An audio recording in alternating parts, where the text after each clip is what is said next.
Hello students, ഇന്നിവിടെ discuss ചെയ്യാൻ പോകുന്നത് കപ്പാസിറ്ററിനെ പറ്റിയും കപ്പാസിറ്റൻസിനെ പറ്റിയുമാണ്. എന്താണ് കപ്പാസിറ്റർ? കപ്പാസിറ്റർ എന്ന് പറയുന്നത് ഒരു ഇലക്ട്രോണിക് സർക്യൂട്ടിലും ഇലക്ട്രിക് സർക്യൂട്ടിലും കാണുന്ന ഉപകരണമാണ്.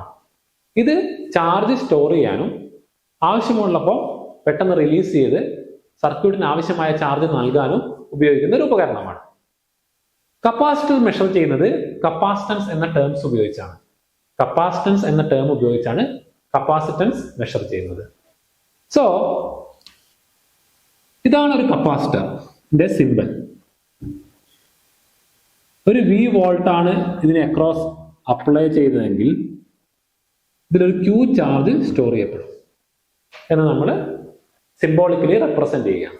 ഒരു കപ്പാസിറ്ററിൽ V വോൾട്ട് അപ്ലൈ ചെയ്യുകയാണെങ്കിൽ ഒരു Q വോൾട്ട് അതിൽ സ്റ്റോർ ചെയ്യപ്പെടും എന്ന് നമ്മൾ റെപ്രസെന്റ് ചെയ്യുകയാണ്. സോ കപ്പാസിറ്റൻസ് എന്ന് പറയുന്നത് capacitance C equal to Q by V ആണ്. കപ്പാസിറ്റൻസ് എന്ന് പറയുന്നത് ratio between charge stored in capacitor to voltage applied across the capacitor ആണ്. So C equal to Q by V ആണ്. C equal to Q by V. So, when 5 volt applied across a capacitor and 5 coulomb charge stored in the capacitor, the capacitance become 5Q by 5 coulomb ആണ് 5QC by 5. So, capacitance equal to 1 by 1 coulomb by volt ആണ്. So, ഇതിനെ നമുക്ക് എന്ത് എഴുതാം?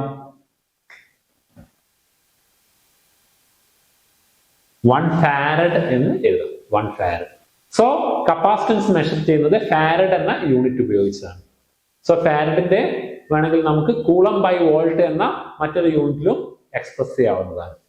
So capacitance നമുക്ക് മറ്റൊരു രീതിയിൽ പറയുകയാണെങ്കിൽ ഒരു വോൾട്ട് ഇലക്ട്രിക് പൊട്ടൻഷ്യൽ ഒരു കപ്പാസിറ്ററിന് അക്രോസ് നൽകുമ്പോൾ ആ കപ്പാസിറ്ററിൽ സ്റ്റോർ ചെയ്യുന്ന ചാർജ് എത്രയാണോ അതിനെയാണ് ആ കപ്പാസിറ്ററിന്റെ കപ്പാസിറ്റൻസ് എന്ന് പറയുന്നത്. മനസ്സിലായെന്ന് വിശ്വസിക്കുന്നു. ഒരു വോൾട്ട് കപ്പാസിറ്ററിന് അക്രോസ് നൽകുമ്പോൾ ആ കപ്പാസിറ്റർ സ്റ്റോർ ചെയ്യുന്ന ചാർജിന്റെ അളവിനെയാണ് ആ കപ്പാസിറ്ററിന്റെ കപ്പാസിറ്റൻസ് എന്ന ടേം ഉപയോഗിച്ച് റെപ്രസെന്റ് ചെയ്യുന്നത്. സോ കപ്പാസിറ്റൻസ് മെഷർ ചെയ്യുന്നത് ഫാരഡ് എന്ന യൂണിറ്റിലാണ്, അല്ലെങ്കിൽ കൂളം ബൈ വോൾട്ട് എന്ന യൂണിറ്റിലാണ്. സോ കപ്പാസിറ്റൻസ് കൃത്യമായി മനസ്സിലായെന്ന് വിശ്വസിക്കുന്നു.